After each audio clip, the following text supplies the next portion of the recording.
We're going to start with your guts. Makes sense that you're eating this morning. If you have a little bit of a hangover, we'll talk a little bit about that as well. So we're going to talk about your guts this morning. So we're going to talk about upper abdominal disorder, sort of from mouth down. We'll stop sort of somewhere around the gallbladder, and then tomorrow I think we'll start with the rest of the guts.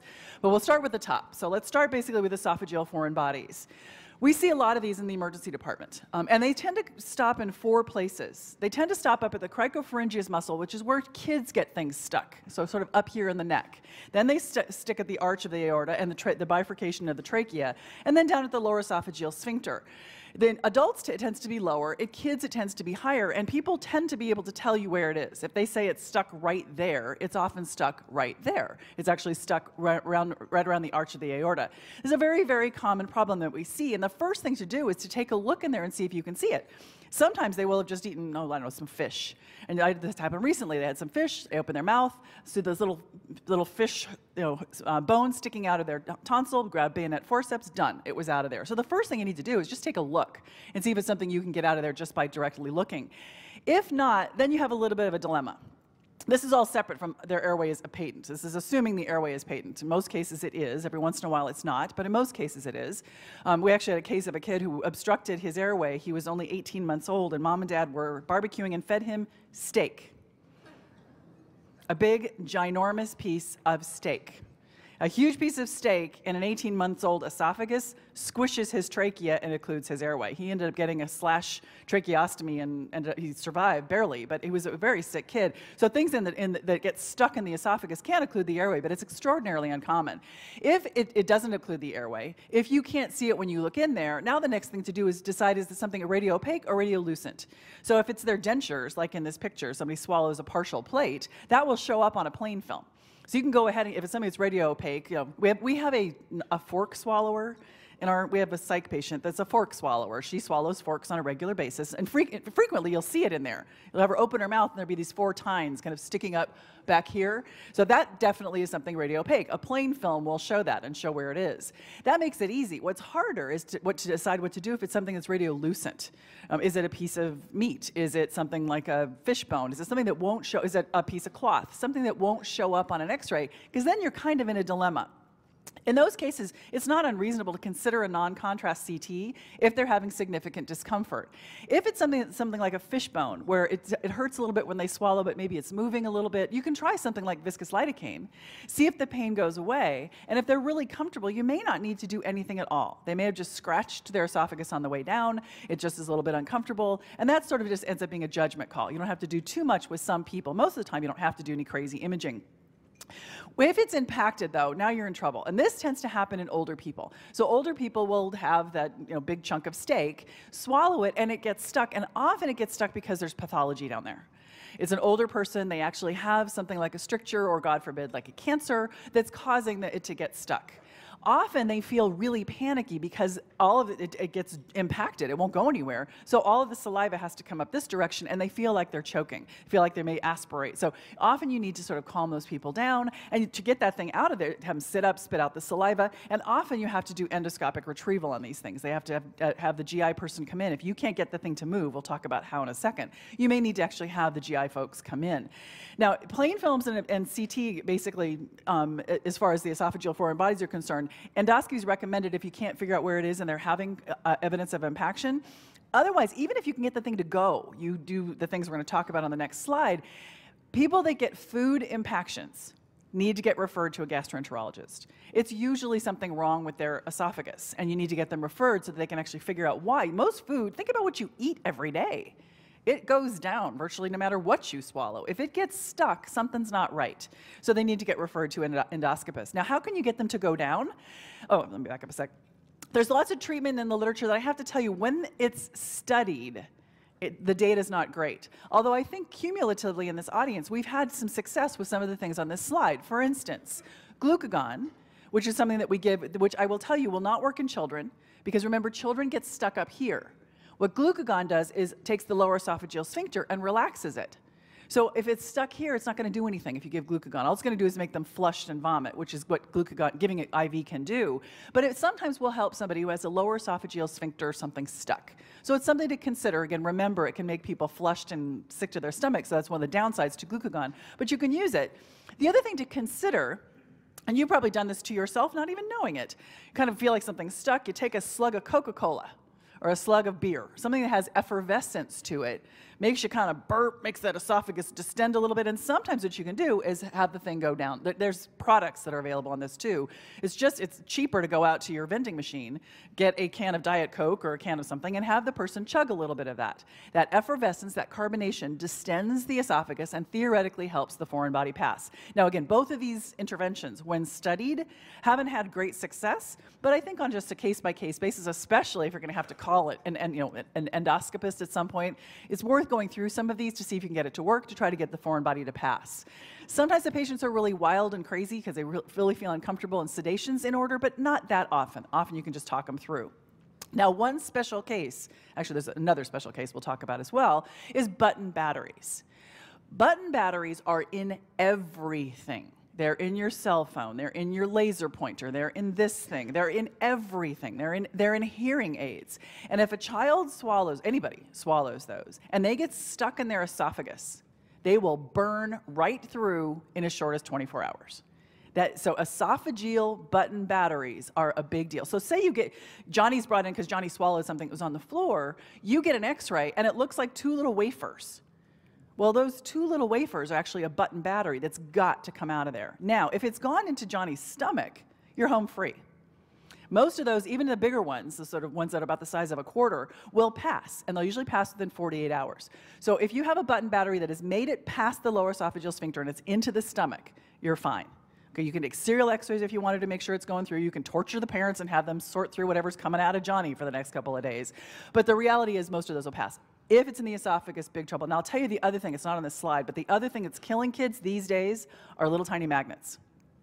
What these kids are doing is eating a couple of them, and they're not a problem as far as just floating around in there unless 2 magnets find each other with some sort of tissue in between. And there are cases, children have died of these magnets that get down into their bowels and then across two loops of bowel will stick to each other and necrose the bowel in between.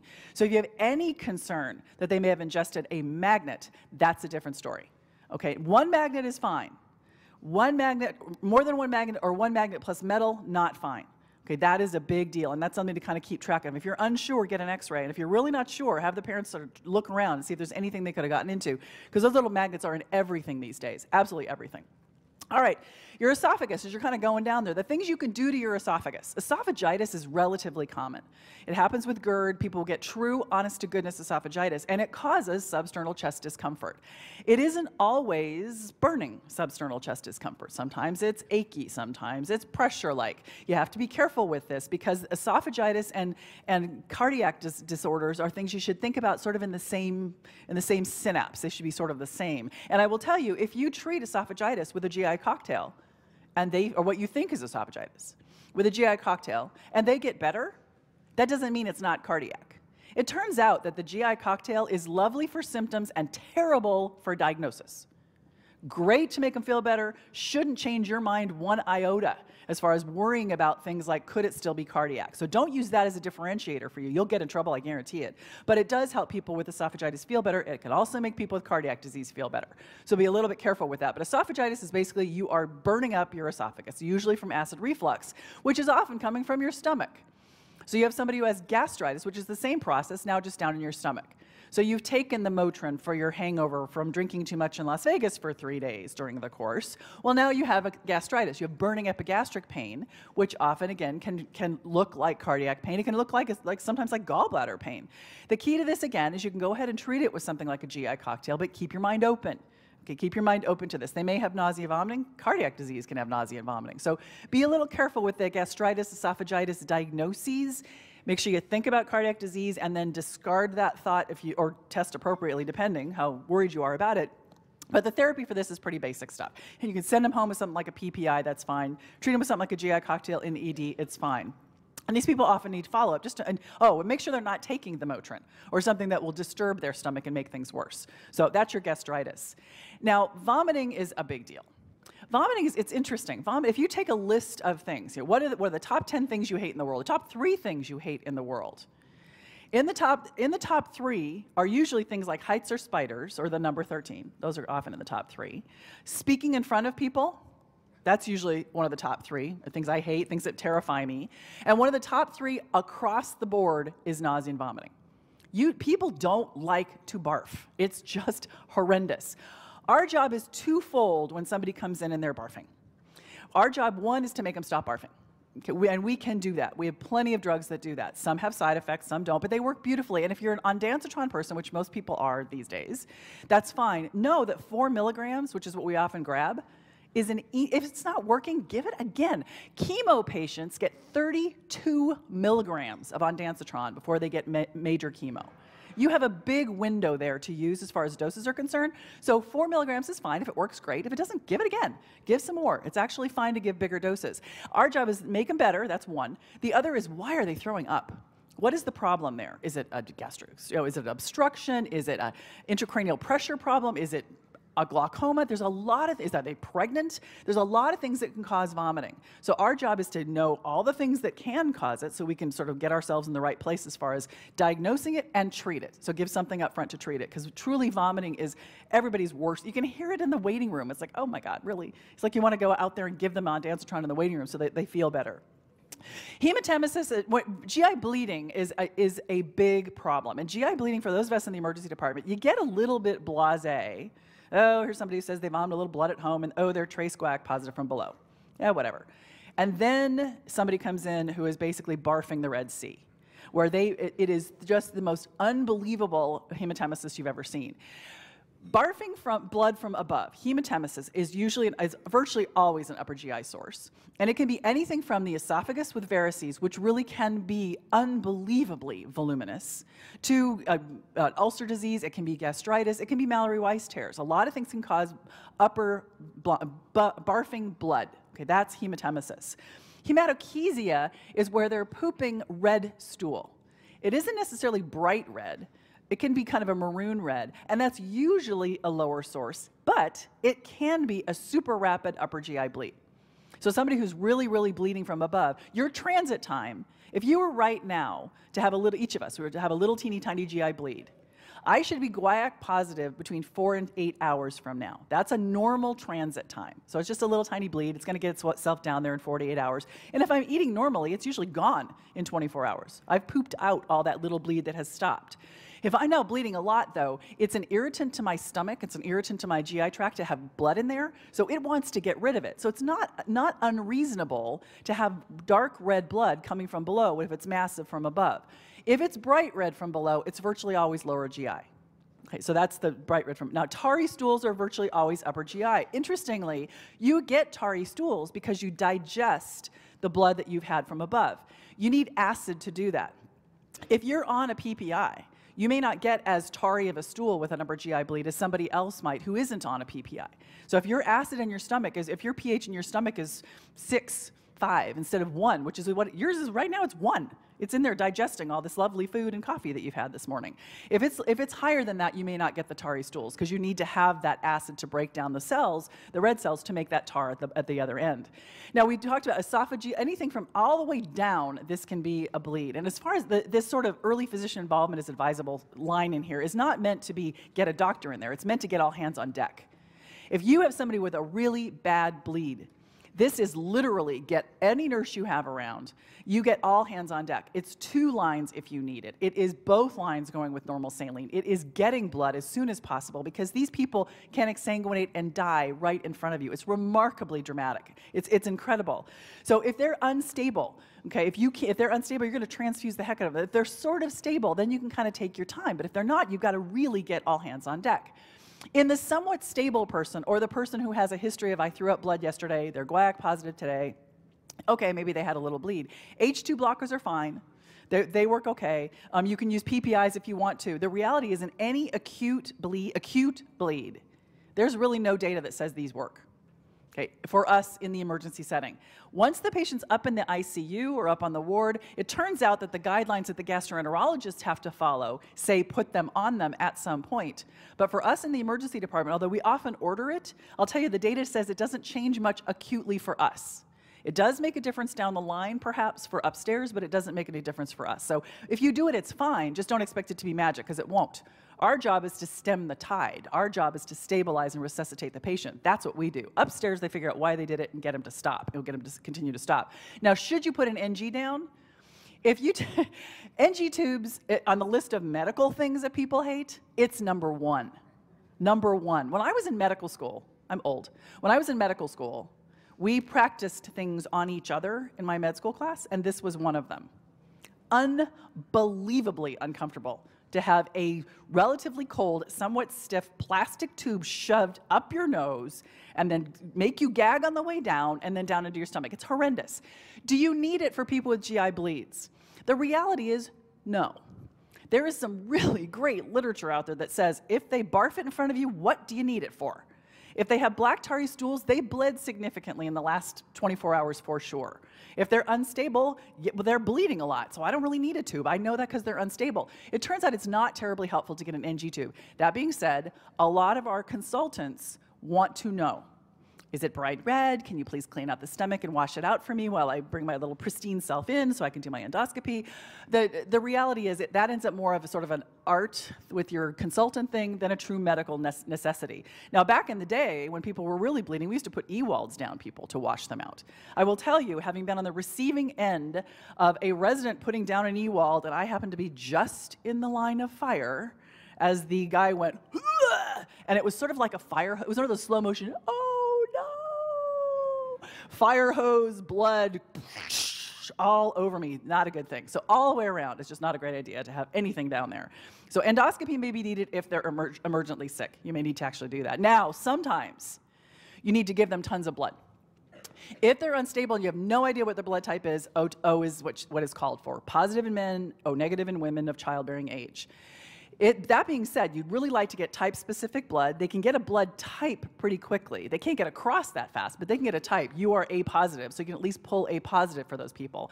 But if you're giving more than 4 or 5 units of packed cells, remember packed cells only have red cells. No platelets, no coagulation factors, and what you're doing is basically diluting out the person with their coagulation factors, so you may need to add things back in, and things like massive transfusion protocols, which we use for trauma patients, may be called for in really significant GI bleed patients. So just know that all those extra things like fresh frozen plasma and platelets, you may need to give. And if somebody's on warfarin, you may need to give something like prothrombin complex concentrates, which are now both the 3 and the 4 version are available in the United States. Worth checking at your joint if you have it. Because if somebody's on warfarin, their INR is high, and they're bleeding, it may be the only thing that reverses them. Okay, you may not be able to ever get enough FFP on board. So that's something to consider. Now, as we traverse the GI tract and we get out of the stomach and this sort of GI bleeding area, we get to the pancreas. And the pancreas, any of you ever read the book House of God? If you haven't, I highly recommend you read it. And I recommend you read it more than once in your career. I read it as a very sort of idealistic medical student and thought it was the most hideous, horrible, mean, awful, how could they write that kind of stuff book? I read it as an intern. I'm like, okay, right on. That thing is so right. It's a book, basically, it's a very dysfunctional book about a bunch of people who work in a hospital. There's a character in the book who's sort of like Yoda. He's this resident. Who's like, and he said, eat when you can, pee when you can, drink when you can, and excuse me, but don't F with the pancreas. Don't mess with the pancreas. Your pancreas digests stuff as its job. You want it to stay digesting things you want it to, not you. And pancreatitis is when that organ, whose job is to digest stuff, gets pissed off and gets irritated. And a lot of things will do it. Okay, a lot of things will cause your pancreas to be inflamed. We know to think about it when somebody has epigastric pain, often radiating to the back, often have nausea and vomiting. And I'll tell you, if they come in shocky, if they come in with bruises and things where there's evidence of hemorrhagic problems, they are in trouble. They're digesting themselves. It's a nightmare. It's horrible, acutely. Chronic pancreatitis, you drink every day and you're just giving little hits to your pancreas every day, that's less dramatic. That doesn't tend to kill people, but acute pancreatitis does. The 2 biggest causes are booze. Drink, drink, drink, and eventually your pancreas says, would you just cut it out already? Quit it. And it gives an acute pancreatitis episode. That person who keeps drinking will end up with chronic pancreatitis frequently, and they get calcifications, and they get less sick down the line. They just are in pain. Gallbladder is another, though. Gallstone pancreatitis can kill you, and it can kill you fast. We've had 2 deaths in the last year of women under 25 at our joint from gallstone pancreatitis who came in a little bit sick and were dead in 24 hours. 24 hours. You don't mess with the pancreas. It is a horrendous thing when that thing gets necrotic. It's awful. It digests everything, and it's sitting in your retroperitoneum, and there's an aorta there, and there's an IVC there, and your kidneys are there, and it's a big mess. The thing is just a nightmare. Certain drugs will do it. Some of the steroids do it. Some of the hormones will do it, but no and so does hypertriglyceridemia. If you see a 23-year-old out of the blue who comes in with pancreatitis, who doesn't drink, it doesn't have any gallstones, look at their triglyceride level. It's often that's the cause. Their triglycerides in the thousands, and it gives them pancreatitis.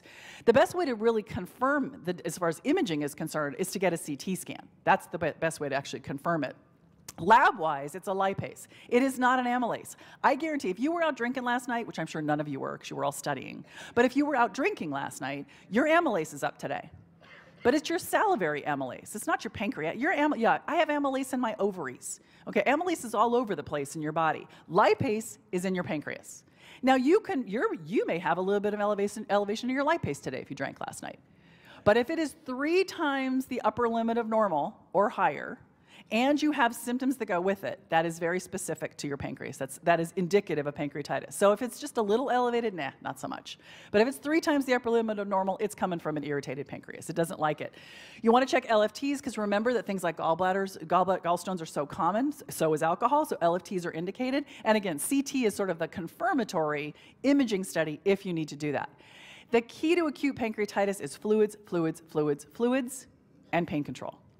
If it's truly, honest to God, acute pancreatitis, they can third space liters of fluid as they get sick. They can go into ARDS. They really get sick. Your goal is to hydrate them so that you're watching a urine output, so they're actually peeing out at least a half a cc per kilo per hour, at least. That means you have the tank full enough that at least you're keeping them hydrated, because again, this is a big mess that's going on. The other thing to watch in acute pancreatitis is their calcium. If they get hemorrhagic pancreatitis, they'll bottom out their calcium, so watch for that. So check their calcium as well. Angioaspiration is not really necessary. You don't have to rest the pancreas.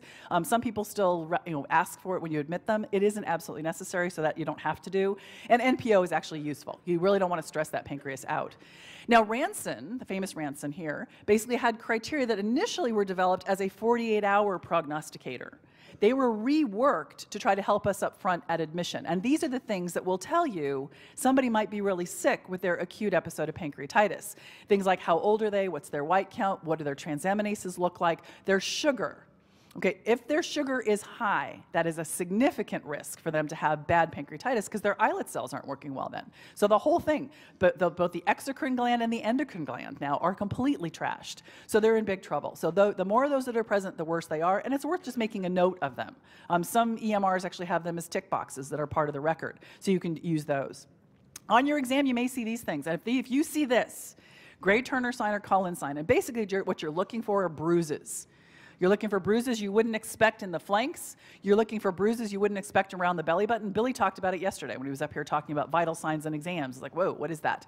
Those are signs of hemorrhagic pancreatitis. They're actually bleeding as a result of that pancreatitis. So just take a peek. You'll see this once or twice in your career, but take a look, because sometimes you'll find it. Now, as we continue to traverse, the liver kind of comes along next. Hepatitis is very common. We see a lot of hepatitis, and most hepatitis, honestly, it's often viral. It's usually viral or medicine related, and we can determine the cause often just by history. Have you traveled? What have you eaten? Are you an IV drug user? You know, the kinds of things that would put people at risk. Do you take a lot of acetaminophen? Have you been taking too much pain medicine? That will give you an idea of whether they actually have liver inflammation from that. So your differential is something we often can figure out what's wrong based strictly on a really good history. Okay, that we can, and they come in mainly because they feel terrible. Okay, I feel nauseated, I have some vague abdominal pain, sometimes they have right upper quadrant pain, sometimes they look in the mirror and say, whoa, dude, I'm looking kind of yellow today. You know, I don't feel too bad, but what's with this yellow? So the symptoms are what you would expect with people having an inflamed liver. And again, your H&P will tell you usually what's wrong. The blood tests to send in acute pancreatitis, or excuse me, acute hepatitis, are viral studies, A, B, and C. Okay, you want to check viral studies. A is, again, the one that's basically foodborne. B and C are the ones that are bloodborne, as far as getting those worked up. And then make sure acetaminophen levels are something to consider. ask again about what they're taking. People, again, don't know that acetaminophen is in everything. I've had a terrible cold this week. I've been taking all this cold medicine to make my nose dry up. Oh, I didn't know that acetaminophen is part of that pill. So do a really good history on that so you're not missing people that have acetaminophen toxicity. And then in general, honestly, most people with hepatitis, even ones that look yellow, don't need to be admitted. The people that need to be admitted are the people who clinically need it. They're throwing up, you can't get them in control. They're hemodynamically unstable for some reason. They rarely are. Sort of the clinical indicator. And the lab indicator isn't the transaminase level or the bilirubin level, to be frank. Because those are dysfunction tests. What you want to know is the liver functioning? And the best way to check for that are coags. Okay, send your coags off. Those are function tests. If the coags are fine, your body is still making all the factors it needs to make. It's just kind of cranky. So it's the transaminases are up. So it's not oh my goodness, the AST is 10,000. It's like, yeah, but the INR is 1. And they're not vomiting. And yeah, so their bilirubin is 12. They're doing okay, they can go home. Most of these cases can go home. They all need good follow-up, and don't miss acetaminophen as the cause. So make sure you do a really good history in that. Most of these patients will go home. Let's end with let's end this morning, our upper GI stuff, with the gallbladder. And I will tell you, working in Los Angeles County with a very, very significant Hispanic patient population, we are a center of excellence when it comes to gallbladder disease. It is remarkable. I can get my residents basically ultrasound certified, because we certify them. We actually do, we credential them. I can get a resident credentialed in a single week. I can get them 40 positive gallbladder ultrasounds in our emergency department in a single week. We see so much gallbladders. It is not a fat, flatulent, fertile 40-year-old female anymore. It is a 20-year-old G2, P2 Hispanic woman, or guy for that matter. So this is something that people get this all the time. Gallbladder disease is extremely common. And the stone can stop anywhere along the way. It can stop at the neck of the gallbladder, it can stop at the cystic duct, at the common bile duct, in the actual, you have choledocholithiasis, it's all the way downstream. These things, and it can end up in the pancreas, right? It can end up causing pancreatitis. So these gallstones are really common. We see them all the time. There's your anatomy, and you can see in the picture on the right, that lovely green picture, I love bilious green picture. It shows you all the places where that thing can get stuck. So these are all the jam spots. And that one at the very end, what's coming in from the right is your pancreas. So that's where you end up with people getting inflamed pancreas. Ultrasound is awesome. And if you do your own, I'll tell you, this is such a great study. You go to the bedside, you get a good history. If the history fits gallbladder disease, you do your ultrasound. I can see stones, I can see the wall, I can look for pericholocystic fluid, I can check if they have an ultrasonographic Murphy's. It's fabulous. Ultrasound is great. If you're not so sure, I don't know, they're kind of, it's more periumbilical, it's a little more on the left that I think, but they are tender on the right, I'm just not sure. CT scan's not bad. CT is not perfect for gallbladder disease, but it's pretty darn good, especially the newer scanners. So if you're not sure, CT is the way to go, but I'll tell you, if you really think it's gallbladder disease, go with the ultrasound. Now, what else, the other things that can happen though in that gallbladder area is you may have cholecystitis with no stones. It's called acalculous cholecystitis, and the older you get, the more likely you are to get that. It's often meds related, it's often sort of illness related. People who are septic can get acalculous cholecystitis, cancer patients get acalculous cholecystitis, and older people may have acalculous cholecystitis. The reason it's important is that the mortality is higher with acalculous cholecystitis. It's the real deal. It's an inflamed gallbladder, but it's usually from a systemic problem, and that actually has a higher mortality. So if you get an ultrasound back that says thickened gallbladder wall with pericholocystic fluid, no stones detected, that's acalculous cholecystitis. It's the real deal. There's just not caused by a stone. And again, it's a systemic problem, equally as concerning and more concerning as far as mortality. The other thing to worry about is if you have somebody who sounds like they have gallstones, but they come in jaundiced and febrile and sick, that is ascending cholangitis, and that is potentially lethal fast. So most cholecystitis is no big deal, but if they truly get, because it's all blocked up, the infection now crawling its way up into the liver itself, crawling all the way up along the sort of the tract of all of those ducts, that is a big deal. That person is really, really sick, and they need antibiotics right away. They need a consultant right away. Those people are really, really sick.